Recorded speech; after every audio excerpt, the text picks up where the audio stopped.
So we are recording.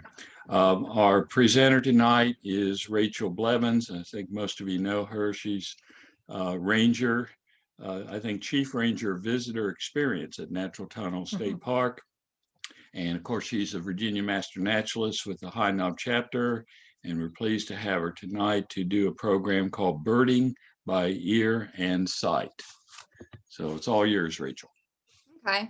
Well, good evening, everyone. Thank you all so much for taking time out of your Tuesday. I know it was a beautiful day. We finally have some sunshine after all that rain. Yeah. But what I wanted to do first, I did this on a recent presentation, and I just thought it was really fun. But let me share my screen. Let's see. All right. Can y'all see that? Yes. Okay.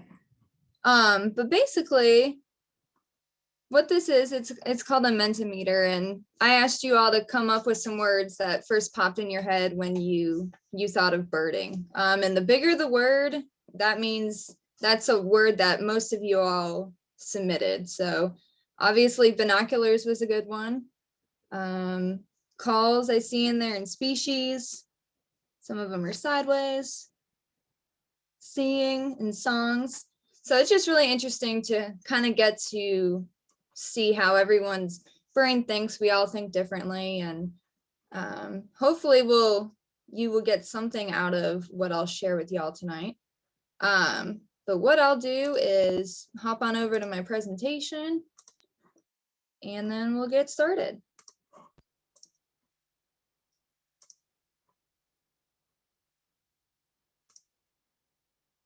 Oops.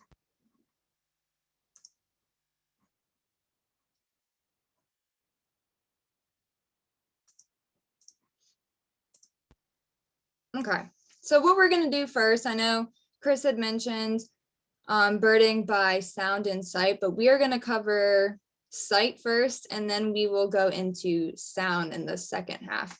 And if y'all have any questions, you can just chime in or put it in the chat box. I can't always see the chat box the way my PowerPoint is set up, but I'm sure, Chris, you may just let me know if someone has a question. But what we're gonna do, there we go. I'll go over a little bit about myself, but my name is Rachel Blevins. I am the Chief Ranger of Visitor Experience at Natural Tunnel. A little bit about me, I'm originally from Michigan. I grew up there and I went to school there, and eventually I got a job after college with Virginia State Parks. I started at Hungry Mother State Park in Marion, Virginia, and I was there for about 3.5 years or so. And then after that, I moved up the ladder, so to speak, in state parks, and I'm here at Natural Tunnel, and I've been here ever since. And so first off, before I go into all about the birding aspect, I want to talk about kind of how I got into birding, because not everyone totally is into birding at first, and that's kind of how I was. And so the story goes, I just started at Hungry Mother. It was like my 3rd day working, and still trying to figure out what it's exactly like to be an interpreter in a state park. And my supervisor at the time said, I need you to cover a bird walk with Randy on Friday morning. And of course, that was like the next day. And I'm thinking, well, 1, who's Randy? And 2, I hope Randy knows what he's doing, because I don't have a clue about birds. And so Friday comes along and I meet Randy, and he ends up being a Virginia Master Naturalist, and awesome guy, loves birding. It's a huge passion of his. And I spent 2 hours with him and I think just a few other campers at the park. And I learned more within those 2 hours than I could have just scanning a field guide. And so that is pretty much how I got my start into birding. And Randy's been pretty much a mentor ever since then. And I will say a disclaimer, I'm not an expert at birding. I learn more and more each day. So if you have a question and I can't answer it, I can look it up or we can figure it out together. But I will start out this presentation kind of how Randy starts his bird walks. And he does several of those for us at Natural Tunnel. But he talks about an author called Archibald Rutledge, and he has a little book called Life's Extras. And I have a little snippet of it there at the bottom. But basically, to sum it up, he talks about life's necessities, which are just our basic needs to survive. So food, water, air, shelter. And then he talks about life's extras. And so a really good example would be water. We got plenty of it this weekend. So we need water, but the waterfalls are one of life's extras. So rain is a necessity, but rainbows are an extra. And so I always think that's a really good way to start off, because I think birds are one of life's extras too. And so hopefully by the end, you'll feel the same way. So we'll just go right into it. So we'll do birding by sight first, then we'll do some birding by ear. And then I have some of my resources or field guides that I have or suggest. And then I came up with a few citizen science or volunteer opportunities that y'all might be interested in too. So birding identification, basically in a nutshell, at first it can seem kind of like a super daunting task. There's lots and lots of birds, all shapes, all different sizes, all different colors. But basically what we're gonna do is break it down into different sections of tips. And hopefully those will help you when you're out in the field or in your backyard to help kind of ID what you're trying to find out. But the way I look at it is it's how we remember our friends or somebody you meet for the first time. So what do they look like? When we meet someone, we may remember a characteristic or a feature. It could be hair color, could be height, it could be their voice. How do they act? So their personality. And that can be really memorable, not only in people, but in birds too. And then lastly, where did they live? And so it's very similar to how we interact and remember humans, and we'll use that to identify our birds. So this is a chart that we use, and it has a lot of verbiage on it. So we're gonna break it down into the different sections. But we'll do color, we're gonna do size, shape, their field markings, and their behavior. So what color is the bird? Lots of different colors, and color is the most obvious thing we notice. As human beings, we're automatically drawn to color. It's just the way our brain works. That's something that we really remember, and it's very impactful. And so obviously in most species, males are typically more colorful than females, especially right now when breeding and mating season is upon us. So the males are brightly colored so they can attract a female for the spring. And of course, females are typically more dull, so they can blend in when they're sitting on their nest. And then of course, another issue with color is molting. So when birds are getting rid of their feathers, probably late summer and in the fall, it looks like they're having a really bad hair day. So their feathers will be all poofed out. And then the males, especially, their color just really isn't as vibrant. And so sometimes it's very hard to distinguish between a male and a female, especially in the fall. And so what we'll do is, I just picked one of my favorite colors, blue. And so if y'all want to pipe up, what are some birds that come to mind when you think of blue? A blue jay. Blue jay? Okay. Bluebird. Yep. I figured those would be the first two. Anything else? Bunting. Bunting?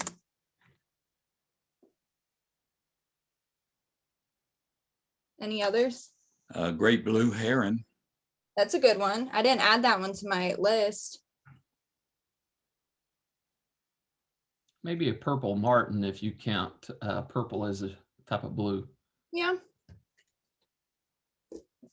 And where the sun hits it, it could seem bluish too. I have a tree swallow on there. Hmm. And then anyone know what this one is?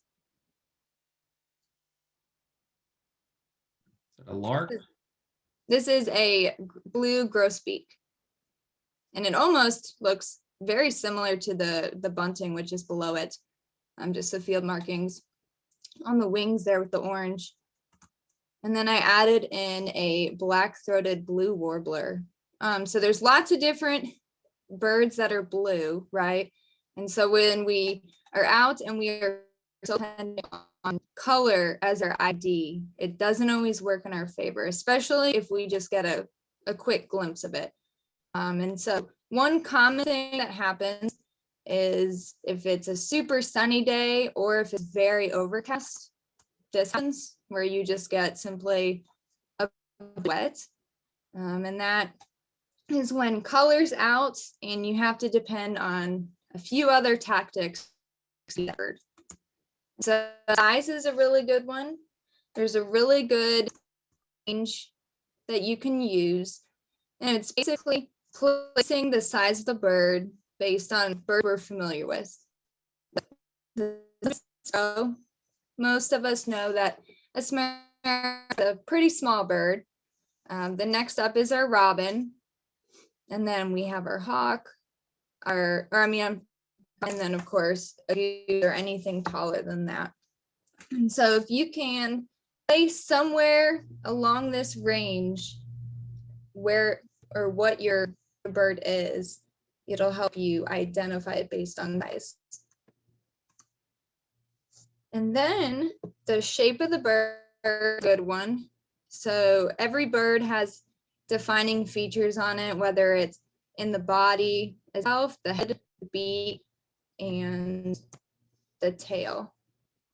And so we'll go through a few examples. So is it chunkier, is it slender as far as the body type? So we have a chickadee here. It's a little bit more your bird, and robin, which has a more defined body shape. And especially in a silhouette, the robin really can stick out, that unique slender body right there. Another one is the crest. And this is commonly referred to in field guides. So you'll see it mentioned if tufts of feathers or a crest. So cardinal's a really good one. It has a pretty defined crest, is a tufted titmouse. Those are pretty common backyard birds. And then is the tail long or short compared to its body? So most birds have a medium-sized body and a little bit of a tail that matches that.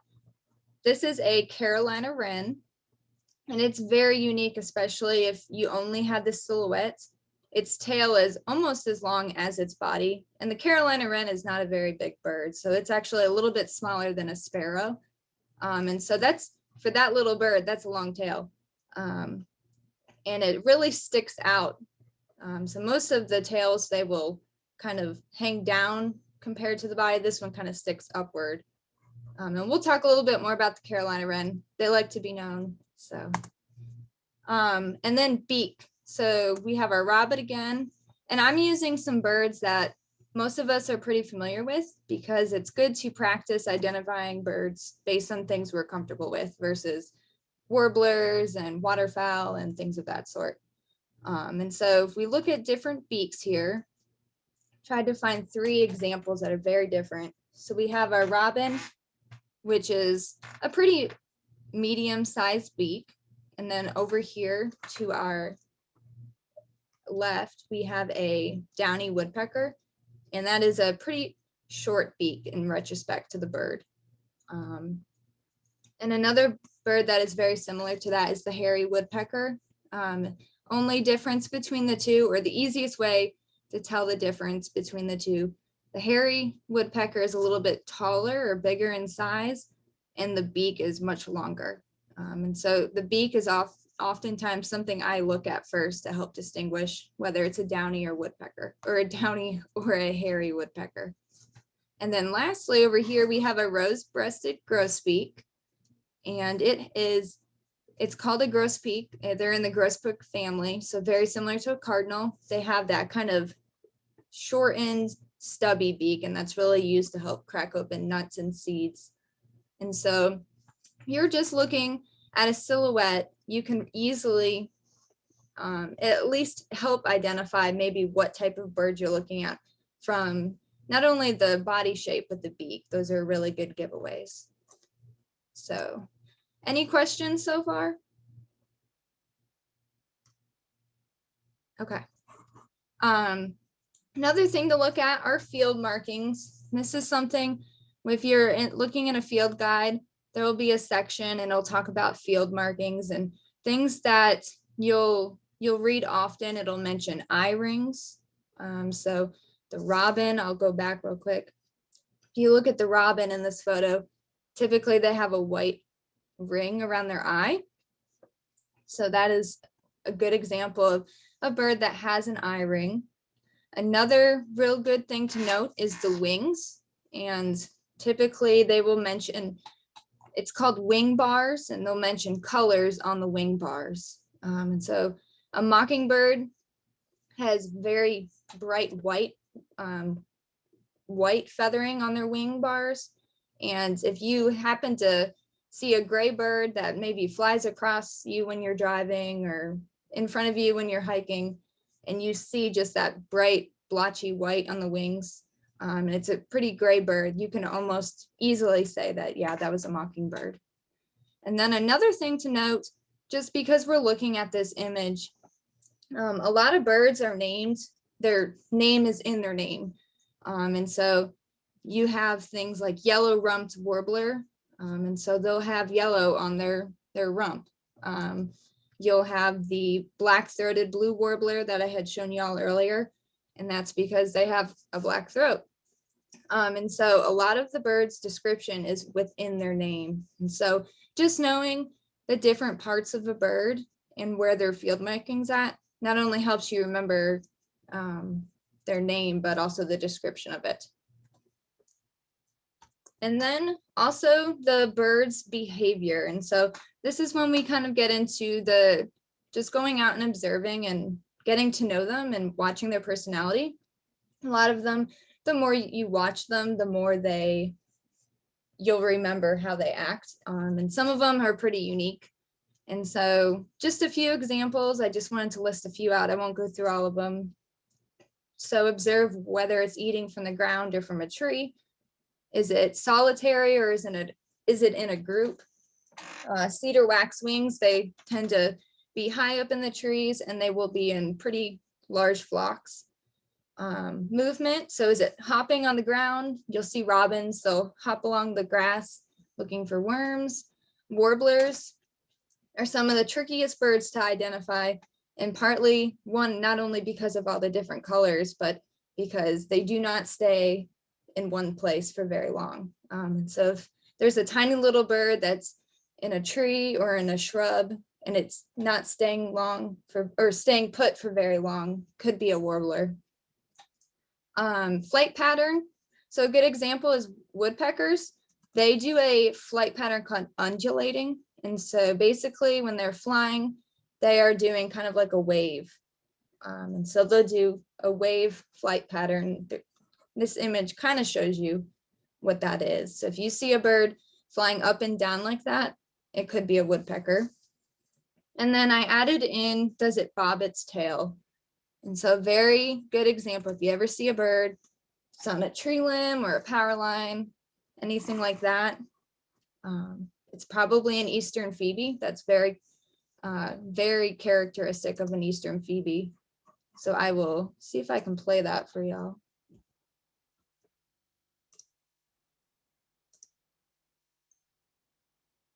Let me know if you can't see that.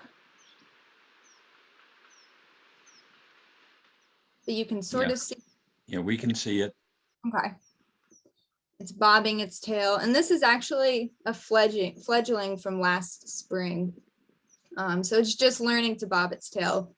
And mom came in and fed it. But their tail feathers it'll just bob up and down when they're sitting still like this.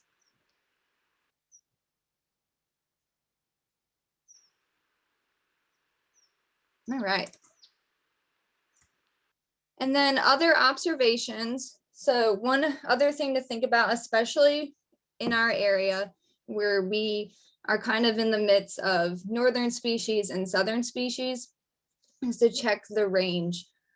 So a really good example, say you're out in July birding on the trail and you see a bird and you're for certain it's a sparrow. And sparrows will forever be my weakness. They are super tricky to me because there's so many and they look very similar. And so you see this sparrow in this shrub and you think it is a white-crowned sparrow. So you go in and you check your field guide and make sure you check your range map. And so if you do check your range map and you look at the white-crowned sparrow, in the summertime, they're not supposed to be here. And so they're actually supposed to be in Canada in the summertime. So you can automatically nix that out. It's not a white-crowned sparrow, and go back to the drawing board and see what other sparrow it may be. So always look at those maps. And then also habitat. Good example of this. If you are in your backyard and you see a red bird fly across and it lands in the shrubs relatively low to the ground, and two different options of a red bird could be a cardinal being the obvious, and another one could be a scarlet tanager or summer tanager. Typically the tanagers are higher in elevation and they're also tree canopy birds, so they very rarely will you see them on the ground or lower to the ground. And so you can just assume it was probably a cardinal. So the more you get to know your birds, the more you will notice their personalities and get to know the birds in your backyard. That's a really good way to practice and get to know just the most common ones. So what we'll do, I'm gonna give you all a few minutes and we will just observe these bird silhouettes and try to guess what bird they belong to. Okay, so we'll do maybe 2 minutes or so, and then we'll have y'all guess.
All right, so how do y'all think you did? Good. So we'll start with number 1. So y'all can either unmute or submit it in the chat what you think that silhouette belongs to.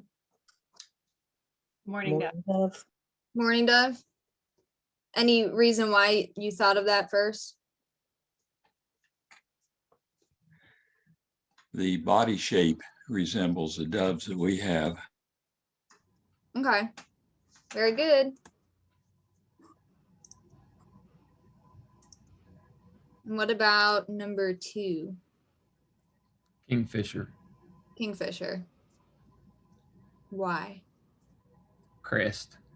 Crest. Okay. Has a crest, yeah. Another one is that beak for me.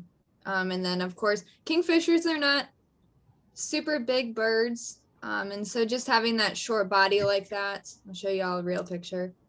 So yeah, he has a really kind of like a mohawk going on there. So what about number 3? Nuthatch. Yep, nuthatch. And this one, I did that silhouette on purpose. Nuthatches are notorious for not only can they walk up a tree, but they can also walk down a tree. So if you ever see a bird doing something crazy and just walking down a tree trunk, definitely a nuthatch. So number 4. It's a swallow of some kind. Mm-hmm. Barn swallow, probably. It's, yeah, a swallow. But swallows, when they fly, they kind of have their wing shape. It has like a V shape to it. And number 5.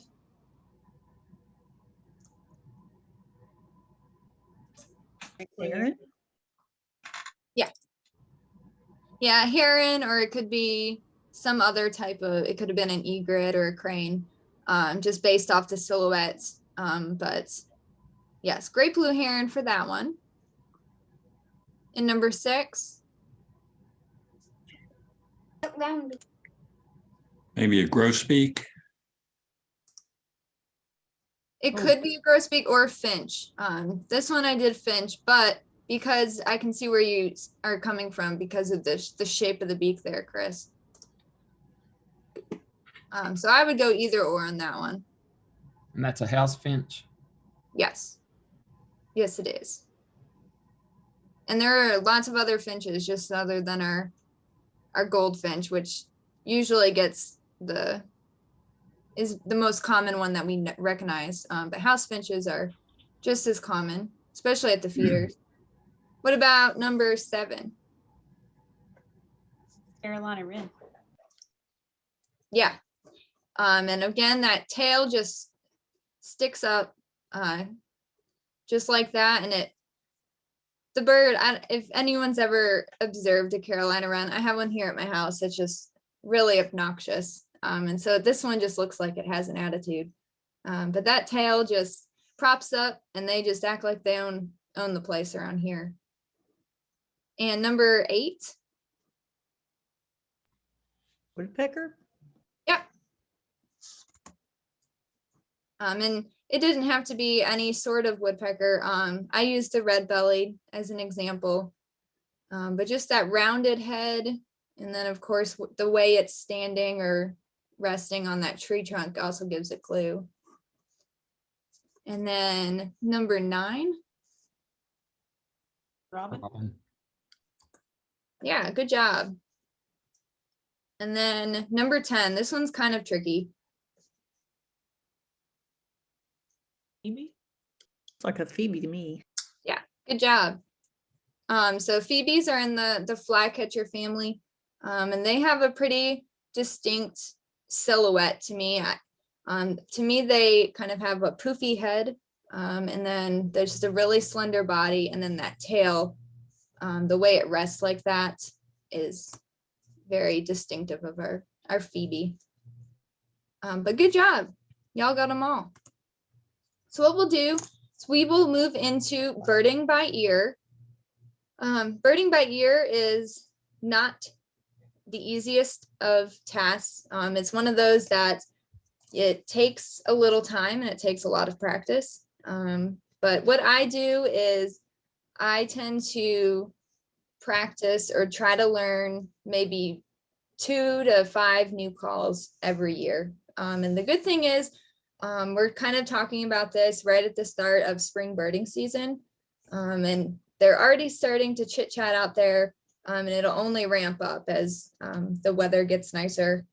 And so this will be a really good time for y'all to practice birding. So before we go into different calls and how to identify them, we'll break it down into what we're hearing. And so there are two different things we're hearing when a bird is singing or calling, and that is their songs or calls. And so our songs are typically what we are hearing. They are really elaborate. They are longer. It has multiple notes to it, but they are used for communication, and of course to find a mate. So males are generally the ones that will call. Females very rarely call. I think there was a study where they found that female cardinals on occasion did call, but usually if you are hearing a bird sing, it's a male. And then we have our calls, and those are short and simple chirps or notes, could be squeaks, and those are again used for communication. Both males and females will do those. And there's various different types of calls. So their calls can be just simply communicating to their young. It could be an alarm call or a warning call. And there's also a territorial call. So cardinals are pretty notorious for doing their territorial call. And so the key to birding by ear is overall, can you describe what you're hearing?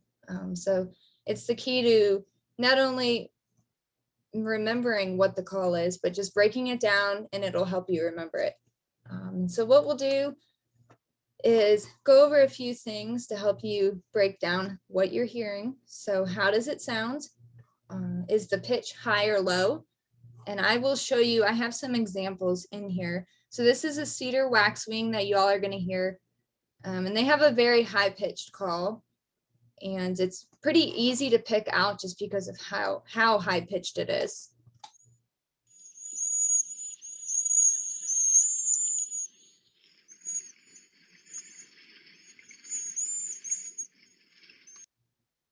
And so that is as high pitched, I think, as it can get. But that is an example of high pitch. And then, of course, the tone. How does it sound? Is it harsh or a rough tone, or is it super pretty and melodic? And I'll go over that example here in just a second. Another thing to note is it one or two notes that they're singing, or is it a series of notes or trills? And then is it fast or is it slow? And so I'll give you all an example of a fast song versus a slow. So this is a northern Parula warbler. And so it's multiple notes. It's almost like it's a trill or a scale.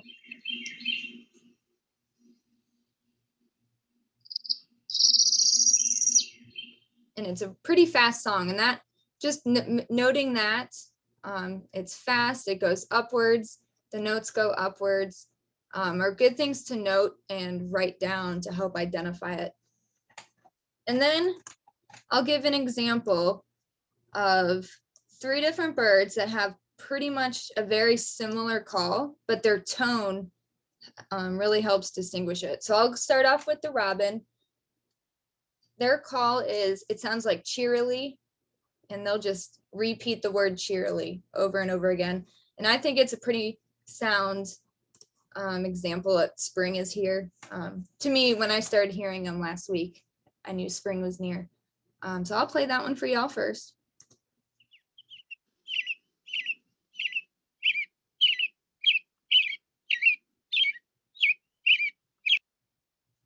So that is our robin. So it's just saying cheerily over again.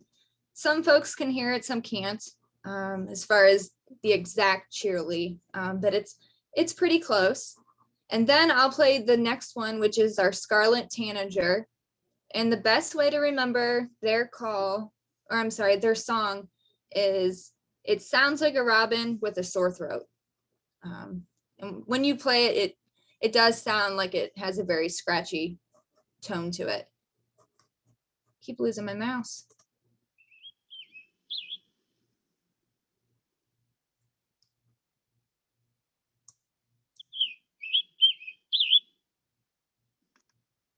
So it's a little bit scratchier. It's not as bold as far as the tone goes.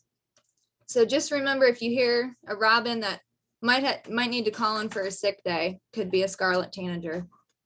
And then lastly is our rose-breasted grosbeak. And this one also sings very similar to the robin. It's just very melodic. It could audition for American Idol if it wanted to. It's just got a very flowy type of call or song to it when it sings.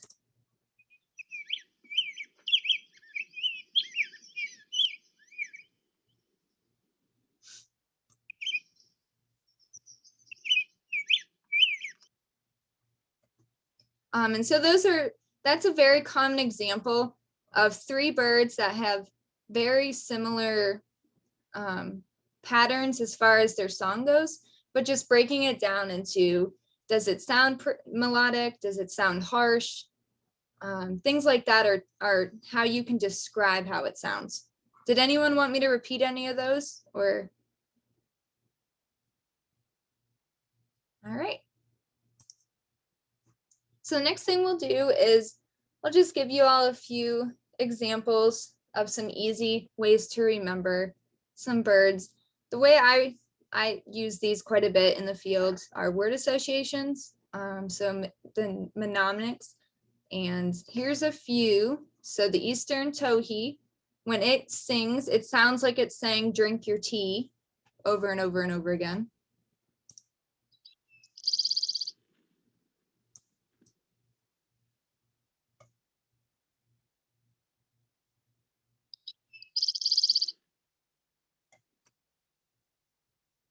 And then I'll play it one more time. Kind of went fast.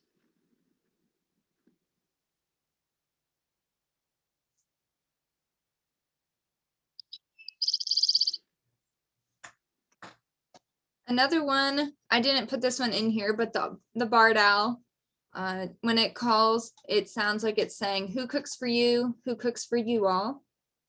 The indigo bunting has it's a very long song, but a way to break it down is sweet, sweet, choo, choo, see it, or like this, fire, fire.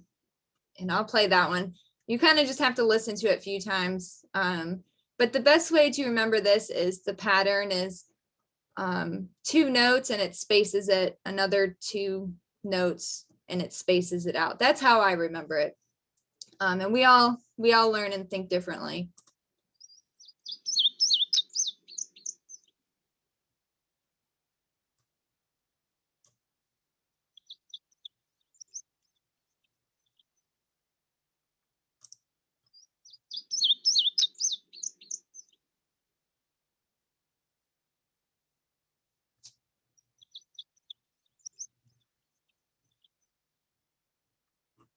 And then our common yellowthroat, which is this yellow bird down here in the right-hand corner. And it sounds like it is saying witchety, witchety, witchety over and over again.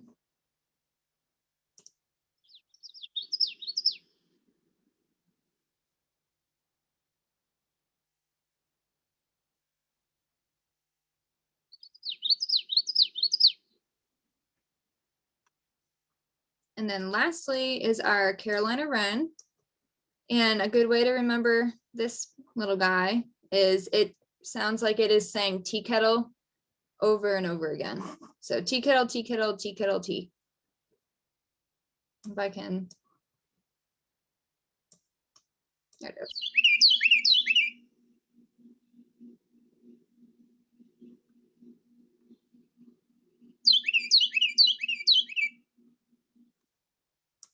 And the Carolina wren does sound very similar to the common yellowthroat, just because it has that 3-syllable word. The way I remember it is the Carolina wren, one, it's much louder, but the pitch is a little bit higher. And then another thing to consider is the habitat. So Carolina wren is, you'll often find them, they're a backyard bird, they're a forested edge type of bird. And the common yellowthroat, you'll typically find them more in an open field or open meadow. So that's where having that or going back on not only the call, but the habitat as a good indicator of how to determine what that call is. And then there's a few that make it easy on us. And when they sing, they actually are saying their name. And so the wood pewee, whoops.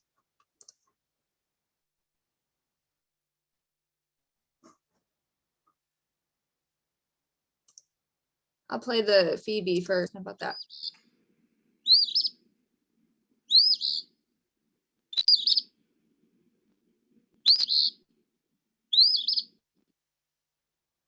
So that is a Phoebe. I'll play it one more time.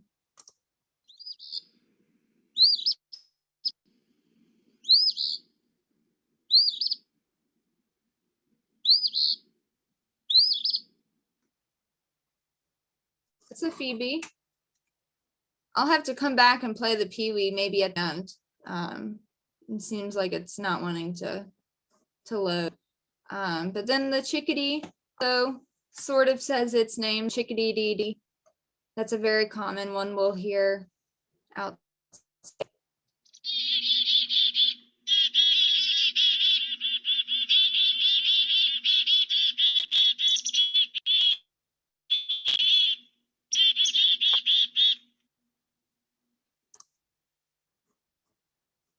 So there's a few that just are easy to remember as far as they pretty much pronounce their name in their call or in the song. And there's a few that you can use a picture or an image to help you remember it. Really good one's the black and white warbler. And it sounds like it is a, my mouse can cooperate. There it is.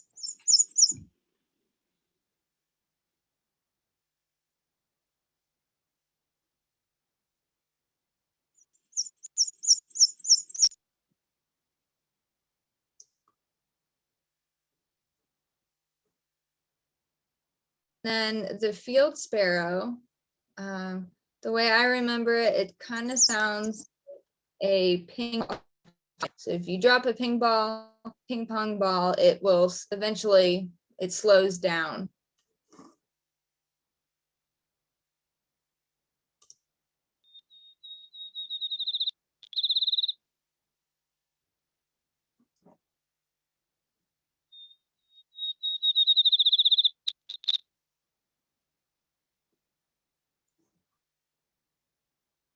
All right. Were y'all able to hear those, or do you want me to repeat any of them? We could hear them fine. Our cat's going crazy right now. Really? When I added these to the slide, my cat peeked around the corner a few times and was like, "What are you doing?" So we'll go on to our last section, and that is our mimickers. And there are several different mimickers out there. Blue jays are very common. They mimic quite a bit. I'll give you an example. I was on the Greenbelt in Big Stone Gap last week, and I was running and I heard a hawk call, and it sounded like a red-shouldered hawk. And I was like, oh my gosh. So I looked up and was expecting to see a red-shouldered hawk maybe flying or just perched or roosted in a tree. And it's this blue jay just looking down at me. And so blue jays are very notorious for mimicking, and they can often fool us if we just depend on birding by ear. But there's 3 other pretty common mimickers. And that is our gray catbird, our brown thrasher, and our northern mockingbird. And the easiest way to distinguish the 3 is a gray catbird will typically just call or make its noise once. The brown thrasher usually does 2 times. Sometimes it does 3. You really have to listen to it, but on average, it's about 2 times. And then our northern mockingbird repeats the song or the call 3 or more times. And so I'll just go through and play all 3 of those for you. So gray catbird is first, and it'll just repeat that note or that call once.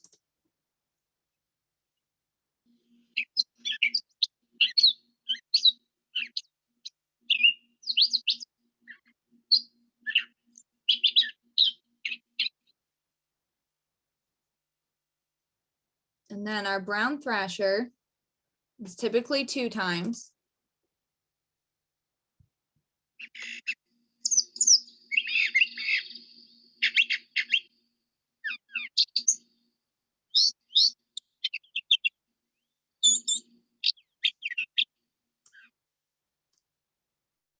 And then our northern mockingbird, so it's 3 or more. They can sound like they're pretty crazy.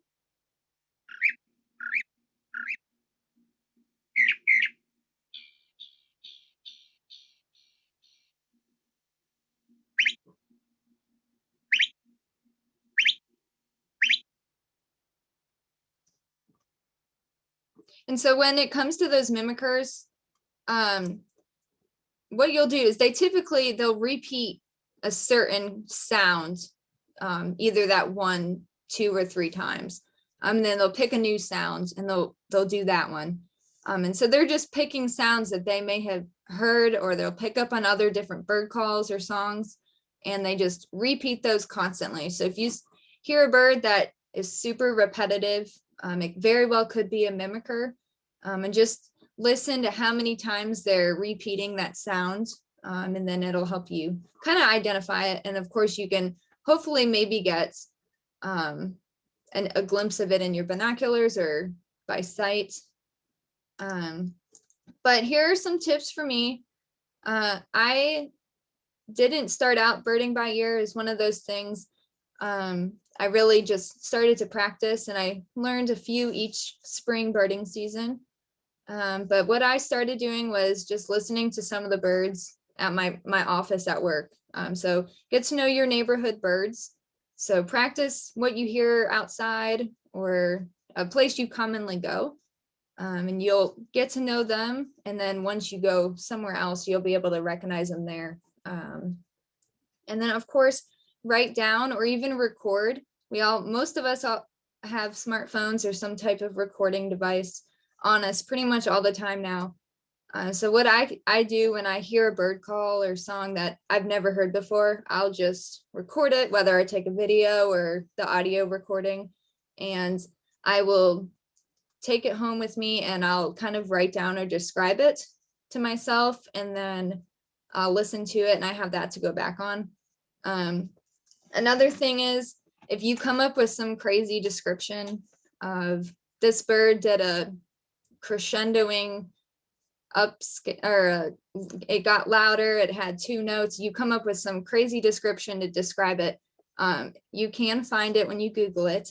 Learned that the hard way. Another thing to note is dialects. So like most of us, we all talk very differently depending on what side of the mountain you're on. Birds are the same way. So a robin or a blue jay or a goldfinch that maybe is in Kingsport, Tennessee, may call or sing a little bit differently than they would in Duffield or in Kentucky. And so it sounds very similar, but they'll have a different dialect to them. And then my last tip is this Birding by Ear CD. It's put on by Peterson. It's a really, really good CD. I think there's 3 or 4 of them within the case, and it breaks it down by different species and things of that sort. I listened to that one. I listened to it when I drive at work, in the park, especially. But it's a really good way to just listen to them, and you can just go through. It breaks it down by a few birds at a time. And the more you listen to them, the more you'll catch on to a few of them. So here's a few of my recommendations for birding. Some of my favorite field guides, I use Peterson's and Sibley's. Those are the 2 that I always have when I go birding. A few good websites are the Cornell Lab, and of course, All About Birds, which is a subsection of the Cornell Lab.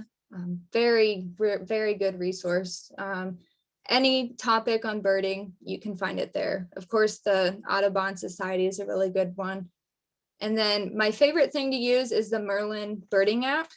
So I think I can play this for y'all. The Merlin birding app is free, which is the best part. There are lots of different birding apps, but this is the one I use. But it basically, it takes you through kind of what we did today. And so you can put in your location and then you can put in the date, and it just goes through everything that we discussed. So you estimate your size, the potential bird. It asks you maybe what colors you saw. And then where was the bird at? So it kind of represents that habitat. And then it just gives you potential birds that it could be. And then from there, you can go in, you can listen to the sounds, you can read the description, look at that range map, and then help determine what your bird is. And then lastly, a few citizen science opportunities. I'm sure most of you are familiar with some of these, but the next big citizen science day for birding is Global Big Day, and that's beginning of May. And that is a one-day birding event that anyone can participate in. Very similar to the Christmas bird count and the Great Backyard Bird Count. It's just a one-day event. Two other ones, Project Nest Watch. I think Chris had mentioned a webinar. I think it may have been today, but also Feeder Watch. Those are really good, really fun citizen science projects to get involved with. And then the Department of Wildlife Resources does a Virginia Breeding Bird Atlas. And that's a good local birding survey to get involved in. So those are just a few that I jotted down that popped into my head that I thought you all would be interested in. But I think that is everything. We'll have a few bird walks here at Natural Tunnel starting in April. So here are a few of the dates. But basically, we can read about birds all we want in field guides. But my biggest recommendation is to get out and bird in your backyard or join us on a bird walk. It's the best way to really just get exposed to the birds and get up close and personal and get to know them.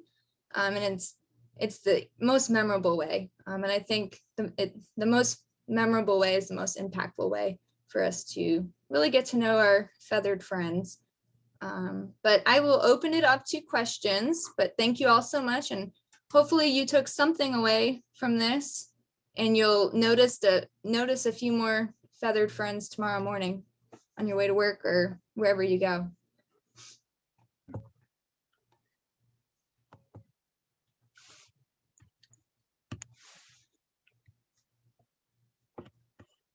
That was fantastic, Rachel. Well, thank Really like the mix of the learning the outlines and also descriptions of the songs. Unlike you, I'm trying to learn a few new birds by song, and it is tricky at times because they don't always sing the same tune, I've noticed. No, they don't. And one thing I've noticed is birding by ear is pretty popular starting about now and through June. And then things sort of simmer down, so to speak.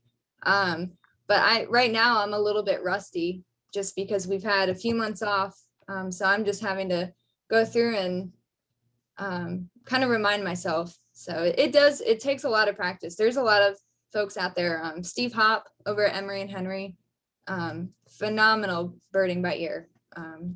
I walked down the trail with him and he pointed out this warbler and this and that, and I was just blown away.